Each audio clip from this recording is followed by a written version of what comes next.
స్వామి భూలోకంలో ఉన్నటువంటి మానవులు అనేక కష్టాలు పడుతున్నారు, అనేక పాపాలు చేస్తున్నారు, అనేక దుఃఖాలు పడుతున్నారు, అనేక దరిద్రాన్ని అనుభవిస్తున్నారు. మరి వారికి ఆ యొక్క దుఃఖాల నుండి విముక్తి ఏ విధంగా కలగాలి, వారి పాపాల నుండి ఏ విధంగా విముక్తి కలగాలి, వారి దరిద్రం నుండి ఏ విధంగా వారికి విముక్తి కలిగి ఈ యొక్క నారద మహర్షి విష్ణుమూర్తిని అడిగినాడట.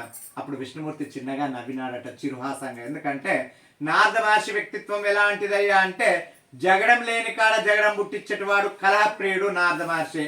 ఇప్పుడు మామూలుగా భూలోకంలో చూస్తుంటాం, ఏమ్రా బిడ్డ అక్కడ ముచ్చట ఇక్కడ ఎందుకు చెప్పినవరా, నారదుని వల్ల నీకు కడుపుబ్బిందా బిడ్డ అని చెప్పేసి అనడం నానుంది. అంటే నారద మహర్షికి అలాంటి విశిష్టమైనటువంటి పేరు ఉన్నది. అతనికి పేరు కలహప్రియుడు అనేటువంటి పేరు. అప్పుడు ఆ విష్ణుమూర్తి అంటున్నాడట, ఏమయ్యా నీవు కళాప్రియుడు అయ్యుండి కూడా లోకైతార్థమై చక్కని విషయాన్ని అడిగినావు. లోకైతార్థం అంటే లోకానికి మంచి చేయదలంచి చక్కని విషయాన్ని అడిగినావు. అందులో ఒక వ్రతంబు గలదు, అది సత్యనారాయణ స్వామి వ్రతము. ఎవరైతే భూలోకమందు సత్యనారాయణ స్వామి వ్రతాన్ని అత్యంత భక్తి సిద్ధులతో చేసుకుంటారో వారి వారి కోరికల్లా కూడా శ్రీమన్నారాయణ స్వరూపుడైనటువంటి సత్యనారాయణ స్వామి నెరవేరుస్తాడయ్యా అన్నట.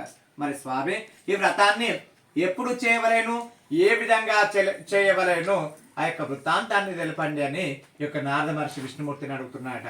స్వామివారు మళ్ళీ చెప్తున్నారట, ఎవరైతే భూ వివాదాలతో బాధపడతారో అంటే భూమి పంచాయతీలతో బాధపడతారో, ఎవరైతే దరిద్రాన్ని అనుభవిస్తుంటారో, ఎవరైతే ఆ యొక్క సంతానం కోసం అనుభటిస్తారో, ఎవరైతే ఆ యొక్క అతి దుఃఖాలతో బాధపడతారో వారి యొక్క వ్రతాన్ని భక్తి శ్రద్ధలతో చేసుకున్నట్లయితే తప్పకుండా వారి వారి కోరికల్లో కూడా నెరవేరుతాయని చెప్తున్నారు. ఇక ఈ వ్రతాన్ని ఆ యొక్క ఏకాదశి తిథి అందున కానీ, రవి సంక్రమణ దినమందున కానీ, లేదా పౌర్ణమి తిథి అందున కానీ, లేదా శ్రావణ మాసమందు కానీ, కార్తీక మాసమందు కానీ, మాఘ మాసమందు కానీ, లేదా ఒక శుభదినమందు ఈ యొక్క వ్రతాన్ని చేయటం మంచిదని చెప్పినారు.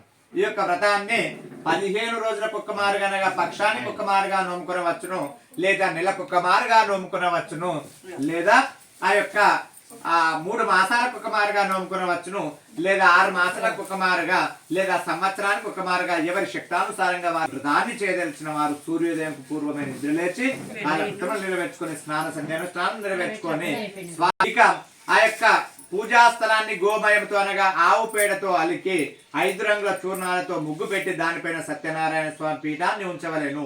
పీఠం పైన ఒక తెల్లని వస్త్రాన్ని పరిచి వస్త్రం పైన బియ్యం పోసి దానిపైన కలుషాన్ని ప్రతిష్ఠించి కలుషం పైన సత్యనారాయణ స్వామి ప్రతిష్ఠించి పూజించవలేను అని చెప్పినారు.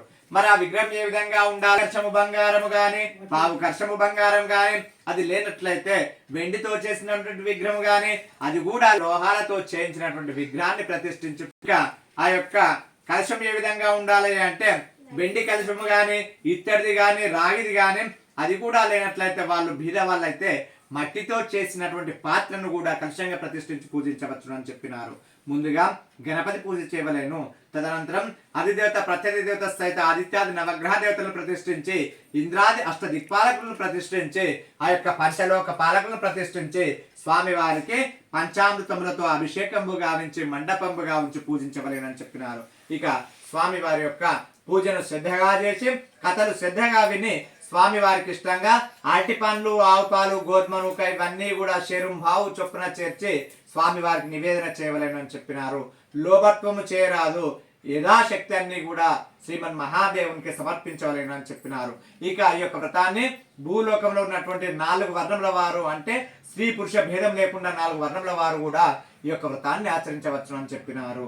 ఇక ఈ విధంగా చేసినట్లయితే భూలోకంలో ఉన్నటువంటి మానవుల కోరికలెల్లా కూడా నెరవేరుతాయి. ఈ భూలోకంలో మానవులు పడుతున్నటువంటి కష్టాల నుండి విముక్తి కలగడానికి సులభమైనటువంటి మార్గము ఈ సత్యనారాయణ స్వామి వ్రతమే అని చెప్పినారు. శ్రీనారాయణ స్వామి భగవానికి జై. వ్రత సమాప్త.